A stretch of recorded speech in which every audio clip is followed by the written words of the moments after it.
D'homme, c'est un peu gênant, le glissement.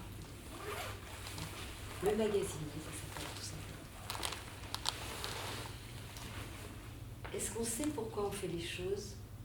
Pourquoi on s'engage dans un chemin? Quand je fouille dans mon enfance, si c'est là qu'il faut fouiller, si c'est ça, l'enfance, qui explique bien des aspects de la suite, qui les appelle sans qu'on puisse toujours poser des mots dessus, si je farfouille dans ce que ça a été, cette enfance, dans le grand coffre de souvenirs flous que c'est, et encore, parfois pas même des souvenirs, à cause de ces toutes premières années qui ne laissent pas de traces dans notre mémoire, alors même qu'on dit qu'elles nous constituent. Si je pense à l'enfant que j'ai été, drôle de petit garçon interloqué de découvrir le monde autour de lui, est-ce qu'on n'est pas tous et toutes comme ça, interloqués et démunis dans l'enfance? Si je me souviens, si je m'efforce de me souvenir de là où on habitait, où était-ce? Faites vos hypothèses. Non, pas la mer, ni la campagne, pas Paris, pas Sèvres non plus, ni le 93, ni le 95, non, pas la région parisienne, et pas non plus Bologne, non, pourquoi Bologne? Aucun de ces endroits. Si donc je m'efforce de me souvenir, je parviens à la revoir, la petite maison de briques, par là-haut dans le nord, toute étroite et rouge sur son bord de trottoir, toute serrée entre les deux autres exactement pareilles qui se collaient à elle. Et c'était une maison dans laquelle il n'y avait aucun livre. Pas le temps de plonger dans des fictions, quand la vie déjà donnait tant de fil à retordre. Et pas même de livres de cuisine, on savait la faire, pour ce qu'il y avait de toute façon d'ingrédients, toujours les mêmes. Je me demande si ce n'est pas cette absence matérielle de livres là-bas. Oui, c'est sûrement cette absence matérielle de livres qui a été la cause de ce choc en moi, le choc, oui, que ça a été la première fois que je suis entrée dans une bibliothèque. C'est ça, je crois, le moment de bascule. C'est la bibliothèque municipale dans laquelle j'entre sans trop savoir pourquoi. Et là, d'un coup, les livres, tant. Impossible d'un jour avoir lu tout ça, je me suis dit. Mais les livres, il n'y a pas que lire qu'on peut faire avec. On peut aussi les manipuler. Et c'est ça que j'ai eu envie de faire. Les tenir dans mes mains. Et pas juste un seul comme ça, mais tous.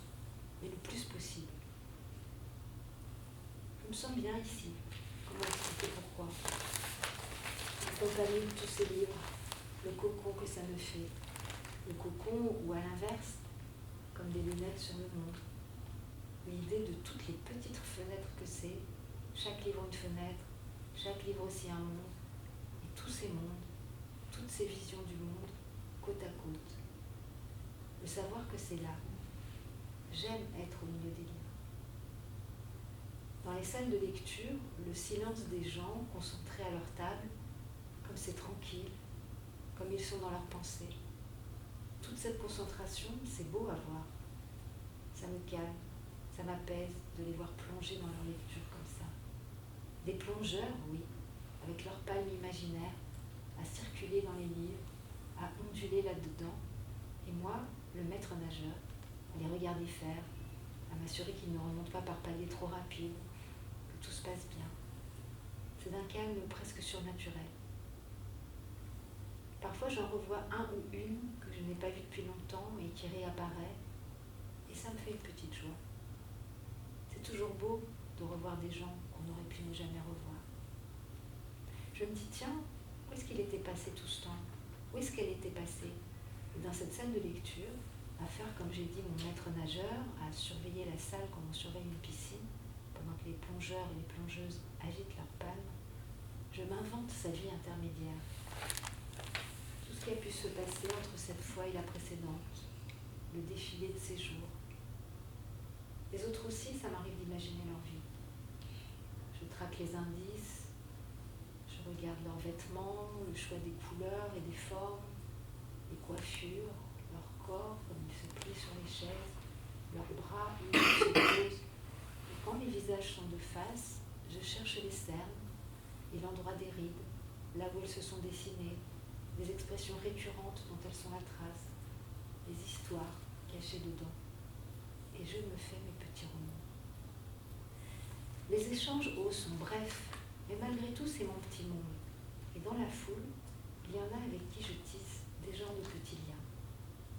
Parfois aussi, je m'occupe de l'accueil au portillon et je les vois arriver avec encore les particules de la ville sur leur manteau, l'air un peu affairé et brouillon, l'agitation du trajet qui n'est pas encore retombée et la carte qu'on cherche fébrilement dans ses poches, tout ce fouillis du dehors que la salle de lecture va apaiser quand leur corps sera au repos et que leurs pensées se loveront dans cette bizarre solitude à plusieurs que c'est une salle de lecture. Chaque matin, en me dirigeant vers la bibliothèque, je ressens un petit suspense, parce que c'est seulement en arrivant que je découvre le planning, que je vois où je suis postée. Et il ne faut pas cracher dessus, le suspense, parce qu'on en a de moins en moins dans la vie. Je ne sais pas si vous avez remarqué, avec les arrêts de bus qui vous disent quand le bus arrive, les portables qui font que les amis vous préviennent au moindre retard, plus moyen de s'inquiéter, de fantasmer, d'imaginer. Alors ça, le petit suspense du planning que je découvre au matin, ça me plaît. Voyons voir, je me dis chaque matin, voyons voir où je suis postée. Ça peut donc être la salle de lecture ou l'accueil au portillon, mais aussi ce qu'on appelle les tâches à l'arrière. J'aime infiniment ça, m'occuper des livres. J'aime leur rendre service, les ranger, les réparer, tout ce que je fais ici et que je vais tenter de vous expliquer. Je rends visite aux livres. Ils sont là, parfois il y a du mou, du lâche, et certains qui se penchent et s'appuient sur l'épaule de leurs collègues, comme assoupis, comme ennuyés d'attendre. Plus souvent, ils sont serrés à n'en plus pouvoir. Car parfois, il faut refouler. Parfois, je fais du refoulement. Quand les livres sont trop serrés sur les rayonnages, il faudrait qu'ils le soient moins pour accueillir de nouveaux livres. Je commence par prendre le bout d'une travée et je remonte. Je libère de l'espace. Je fais du rangement, j'adore ça, ranger. On ne réfléchit à rien. C'est comme un petit temps où je peux me permettre de rêver. Je fais du récollement aussi, pour voir si aucun livre ne manque. J'ai ma liste et je vérifie dans les magasins que tous les ouvrages de ma liste sont bien là, dans leur statut, que les sorties sont sorties, que les autres n'ont pas bougé. Je crée des notices quand il y a des dons, par exemple. Tous les livres qu'on reçoit, je les code et je les estampille. L'estampillage, c'est mettre un coup de tampon toutes les 100 pages. On dit ça, estampillage. Et puis je désherbe. Ah oui, ce n'est pas le privilège des jardiniers, le désherbage. Je vide les rayonnages des livres qui ne sont plus d'actualité, qui ne servent plus. Je les enlève comme des mauvaises herbes. J'ai exclu les jardiniers, mais la botanique, remarquez bien, ça lui arrive de s'intéresser aux livres. Rapport aux mousses qui y poussent, à tous les micro-organismes. De vrais jardins maintenant. Et surtout, je répare. Et ça, réparer, ça m'émeut. Réparer, c'est un beau geste, non? Je répare les livres abîmés, je les traite avec soin. Je suis presque un chirurgien des livres. Les dos cassés, vous voyez, c'est mon rayon. Les pages détachées, les pages déchirées. Par exemple, je refais des soufflets. Le soufflet, c'est au niveau du dos, vous voyez. C'est l'espace entre le papier et le dos. Tous les livres ne sont pas pourvus. Ou encore, je fais du rondage. Ça, c'est quand les étiquettes des codes se décollent du dos des livres. Je recolle ces étiquettes. Ou encore, je fais des montages sur onglet. Je vous explique. Toutes les pages qui se sont détachées de l'ouvrage, je les rattache avec une sorte de scotch, mais en beaucoup plus esthétique, et qui ne va pas attaquer l'intégrité du livre. J'effectue des petites réparations. Ma boîte à outils, des ciseaux, des scalpels, et puis compas, règles, massicots, planche à découper. Un sèche-cheveux aussi, pour accélérer le séchage de la colle. J'utilise du papier Japon pour reconstituer les morceaux manquants d'une page.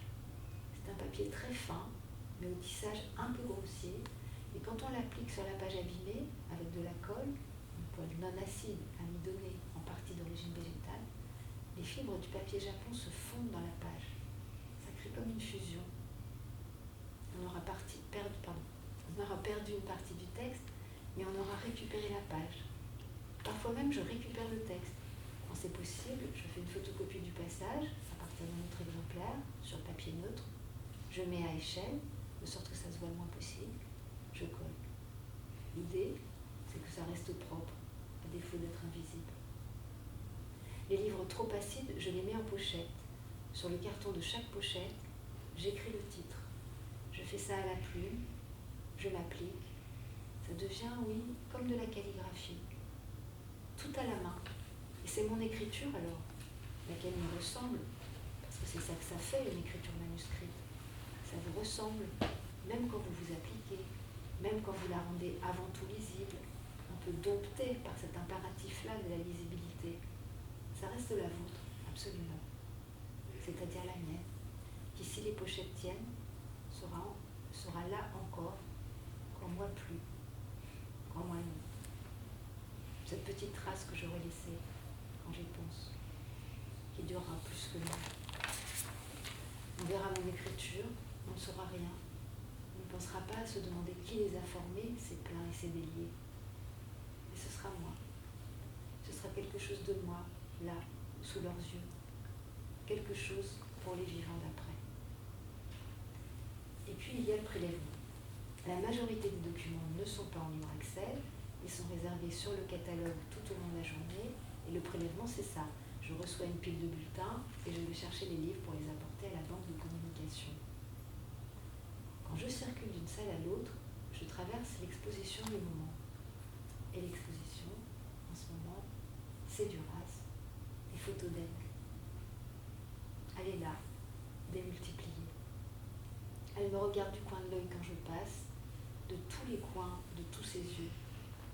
Photo après photo, elle me surveille. Elle me considère. Et puis parfois, elle les détourne, ses yeux. Elle regarde ailleurs, au loin, ou quelque chose sur la droite que je ne vois pas. Souvent, elle rigole, comme si elle ne me prenait pas au sérieux. Mais dans le même temps, elle est absolument sérieuse. Absolument dans la jubilation de son humour, et absolument grave à la fois.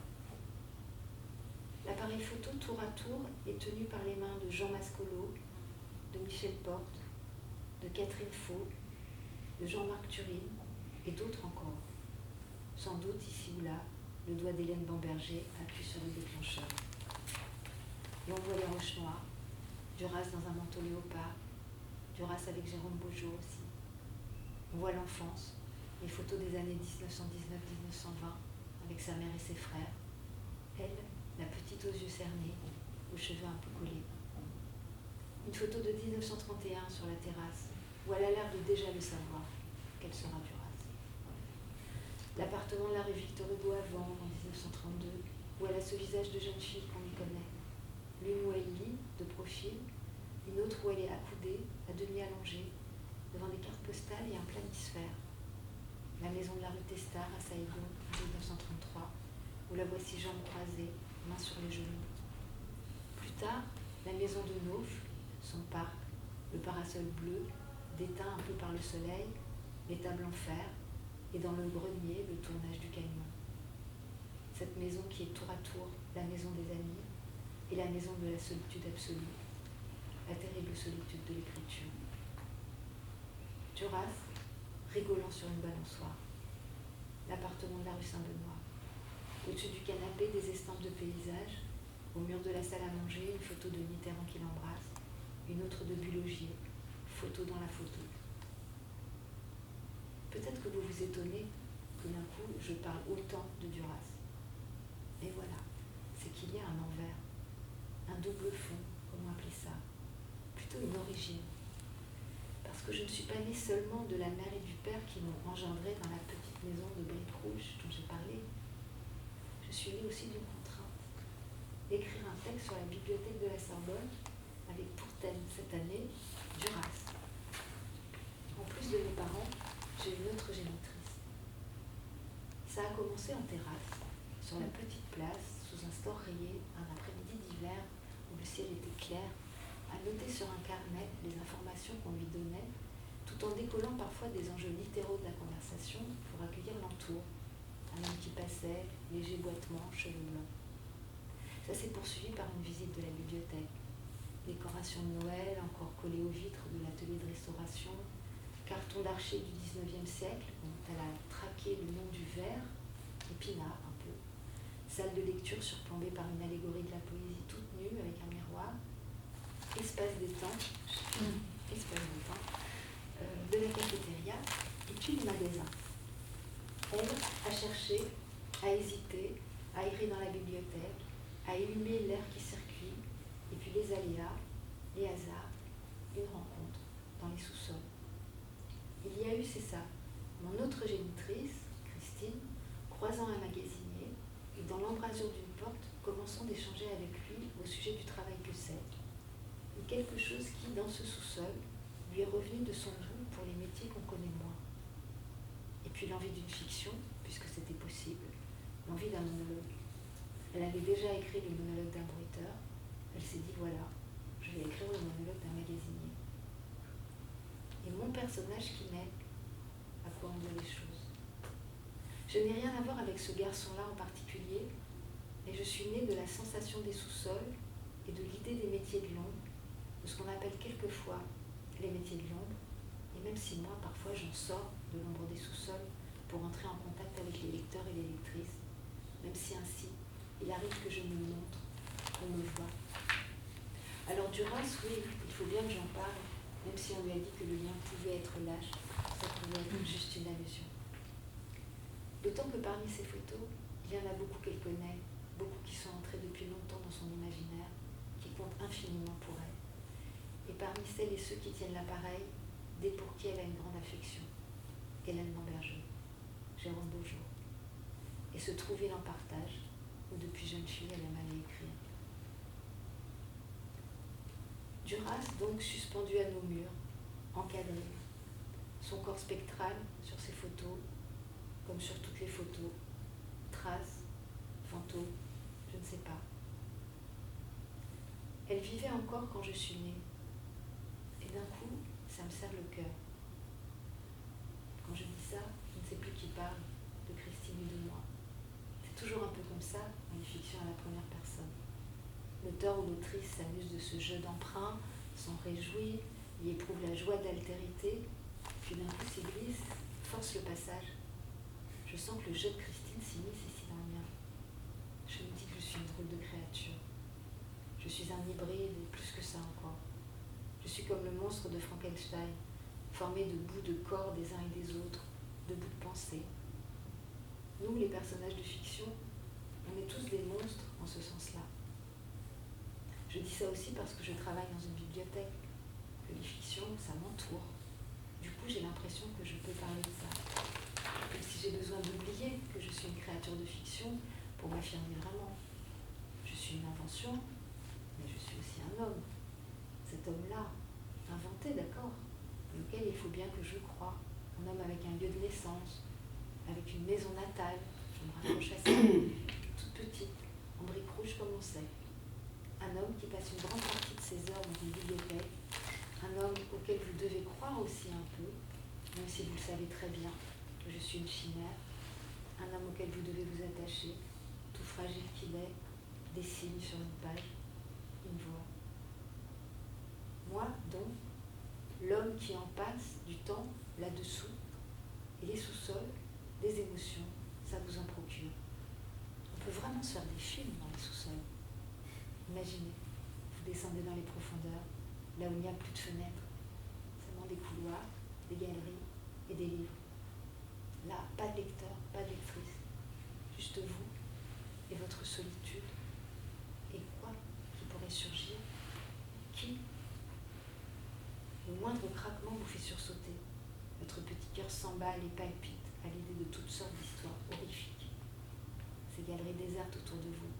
Quelqu'un pourrait bien s'y cacher, et puis paf, en débouler, et avec quelle intention, arrivant dans votre dos avec un coton d'éther dont il avait emporter la bouteille, qu'il vous force à respirer, ou sa ceinture avec laquelle il veut vous étrangler. Je dis ça, je ne sais pas. La solitude dans un endroit, et puis d'un coup y être deux, ça appelle le danger, non? Ou quel serpent venu d'où? Quel boa faufilé dans quelle canalisation et trouvant le moyen d'en sortir? Vous imaginez ça? Le combat avec le boa dans le sous-sol désert, et lui qui s'enroule autour de votre corps, de votre cou, qui serre, pendant qu'autour de vous, tout ce décor de livres chavire. Les sous-sols, il faut avoir le cœur bien accroché, et son imagination l'a dompté, la mienne s'échappe volontiers. Se concentrer, allons, sur les cotes, s'arrimer aux chiffres. Voilà, qu'est-ce que je cherchais déjà? YD une quarto 3209, YD une quarto 3210. Ah, voilà. YD une quarto, pardon, c'est une octave depuis le début. Se concentrer alors sur les cotes. S'arrimer aux chiffres, voilà. Qu'est-ce que je cherchais déjà? YD une octavo 3209, YD une octavo 3210. Ah, voilà. YD une octavo 3213. Les sous-sols, je les appelle parfois les oubliettes. Et à la fois, comment dire, il y a un côté caverne, un côté grotte que j'aime bien. Dans les sous-sols, une impression d'abri, oui. Tantôt la peur, tantôt la sensation de la grotte. Il y a là quelque chose d'assez mystérieux. Je descends dans les entrailles, vous voyez. Ça donne des sensations rares. Je marche dans un monde souterrain. Parce que c'est physique aussi. On marche beaucoup, on arpente, on déambule, c'est à vite fait des kilomètres. On a des tendinites et des douleurs aux pieds. On y pousse les chariots, des chariots un peu bruyants, remplis d'inquarto et de beaux livres. Le papier glacé, ça pèse. Et on le sent dans les biceps, oui, dans les poignets, dans les reins. On porte un peu et puis surtout on se baisse. Il ne faut pas faire de faux mouvements. Je fais attention. J'ai appris comment bouger. Physique, oui. Mais moi j'aime ça, engager mon corps dans tout ça. Faire du refoulement par exemple, c'est tout un geste de pousser les livres comme ça avec la main. Et puis les palper, les livres, leur belle matérialité. Ici, c'est ça. Les livres passent par mes mains. Mes paumes, mes doigts déposent leur ADN sur chaque couverture. Il y a un peu de moi sur chacun de ces livres, que j'ai sortis des rayonnages, posés sur les chariots. Et quand ils retournent à leurs étagères, pareil, rangés, tranquilles, ils portent un peu de mon ADN à moi qui y sommeille. Vous pouvez descendre dans les réserves, jeter un regard panoramique sur les livres. J'y suis. Infiniment, mais indéniablement. Chimiquement. Vous voulez que je m'arrête pour un message?